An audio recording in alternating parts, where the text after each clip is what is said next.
Thank you, Margaret, for that warm introduction, and thank you all for being here tonight to celebrate the 40th anniversary of AAFE. It is truly fitting that tonight we're all here celebrating equality. And I'd like to start with a little survey. How many of you in this room, by a show of hands, were here for the founding of AAFE 40 years ago? Can we see all of those? And let's give a round of applause.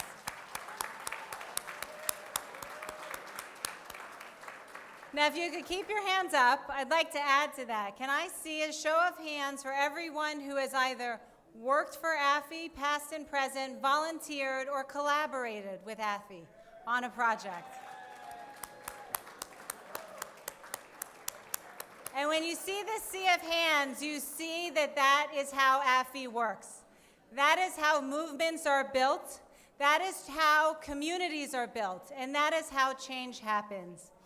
So I want to talk tonight about both the work of AAFE and the work of the Equal Employment Opportunity Commission, which I am so proud to lead, because we share in a common mission of promoting equality and justice for all.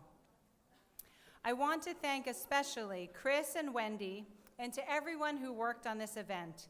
It is truly an incredible honor to be a champion of equality, and to stand among so many of you who have championed equality throughout your careers. And I want to thank all of AAFE's agents of change for their work. We are all united by our shared commitment to equality. As you heard, my ties to AAFE run deep, so being with you here tonight is especially meaningful. Kel, my husband, worked here over 15 years ago. And the person who really inspired my dedication to civil rights throughout my life was AAFE's 1988 honoree, my mother, Sue Pai Young, and videographer.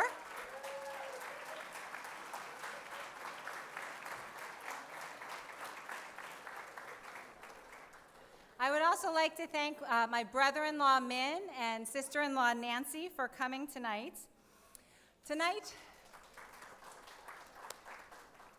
Tonight feels like family. Seeing everyone here, so many friends and family who have come together in a shared mission, feels very much like coming home. As many of you know, I got my start here in New York. I grew up in New Jersey, and I worked with garment workers in New York City right after going to law school. And I saw how important it was to have organizations in the community who spoke the language, who understood the resources in order to ensure that workers of all backgrounds had their rights protected in the workplace. And many of you have heard tonight about AAFE's role in the protests that led to the Confucius Plaza hiring of workers of Asian descent, African American descent, and Latinos. What Margaret said in the film, which I guess she said she hasn't seen yet, but what she said is that AAFE has really come full circle, because they started out of a protest for workers' rights, and now they are creating jobs for workers of all backgrounds in the housing that they're building for communities. But what that organizing showed is that engaging the community is necessary to demand equality, because it doesn't just happen by itself. Equality is not just a natural result of progress. It takes people willing to come forward, to take a stand for equality, to organize for equality, and to devise solutions to get us there. And so what we've seen throughout history is that requires constant vigilance. My agency is celebrating our 50th anniversary this July 2nd. We were created by the Civil Rights Act of 1964, which was born from the struggles of the civil rights movement. It was because of the demands and the organization of many communities, and particularly led by the African American community, that the Civil Rights Act of 1964 was passed. And that act celebrated its 50th anniversary this past July. So we have been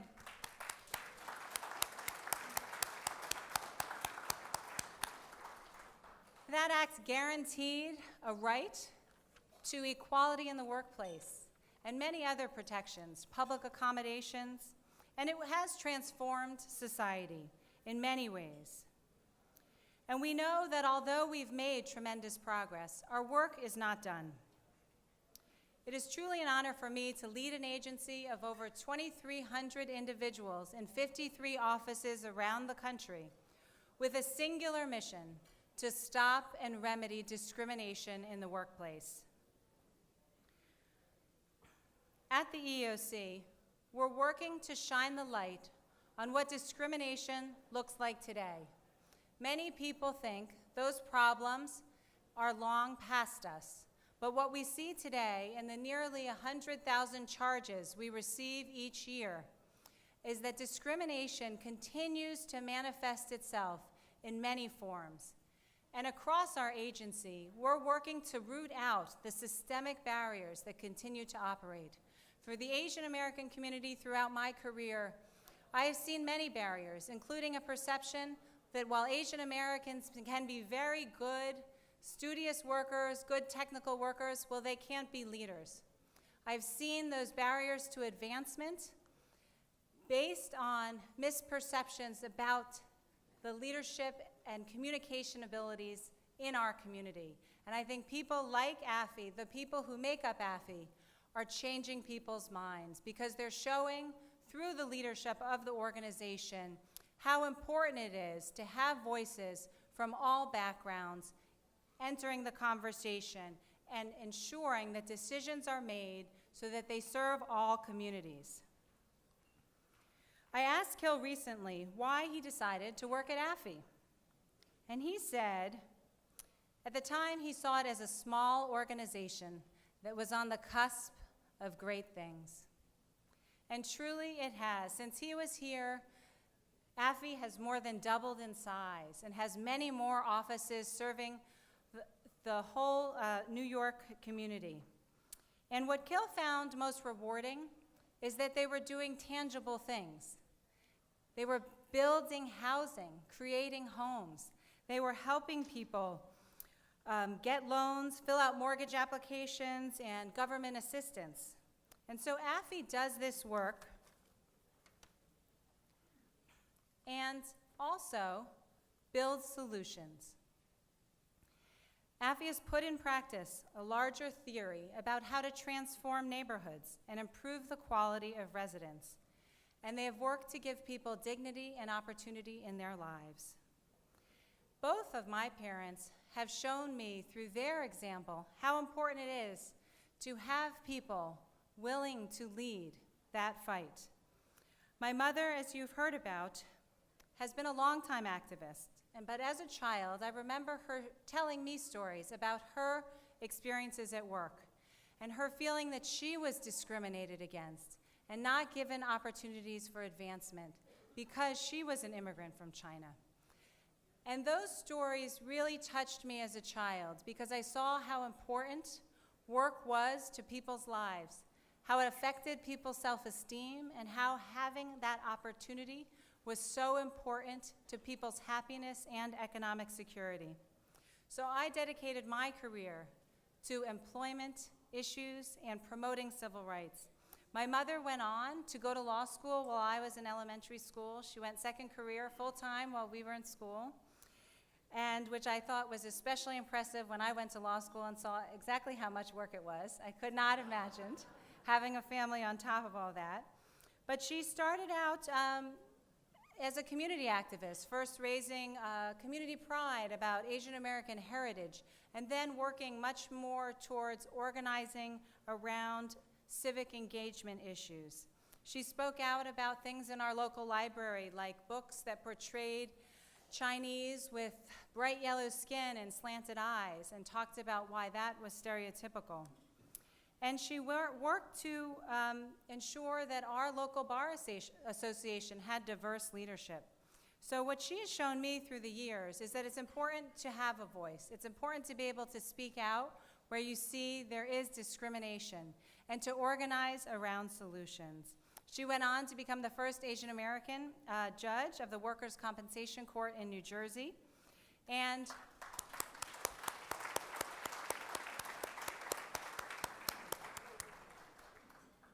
What she showed me is that you can use your talents in so many different ways and really have an impact and inspire others through your example.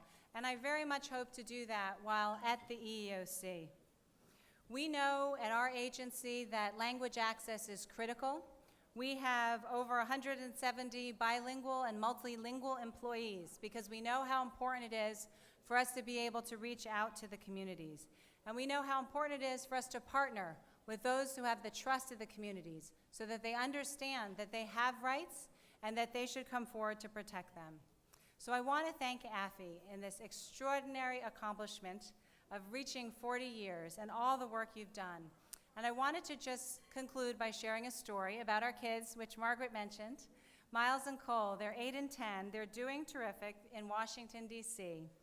But they both have come home with stories where other kids have done some variation of ching chong, and slanted eyes to them at school, and even worse, out on the baseball and soccer fields, where kids really learn to talk some smack.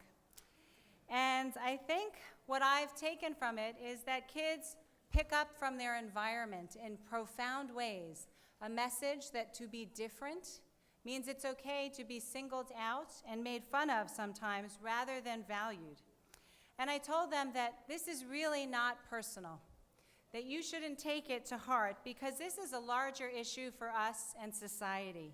And I told them that I go to work every day to try to fix that, and that it's important that they continue to talk about these issues, and it's important that we continue to teach our kids about our history. We're going to go home and show them AAFE's video so that they can learn about the organization that their father helped to work on, and that the contributions that AAFE has made are making a difference in people's lives. And although progress may feel slow sometimes, we know that nothing worth doing comes easily. So I thank AAFE for continuing every day to build a movement for equality. This is how we truly build inclusive communities that fulfill the vision of the Civil Rights Act. Congratulations again to AAFE and everyone here to help build it. I look forward to working with you in the years ahead. Thank you.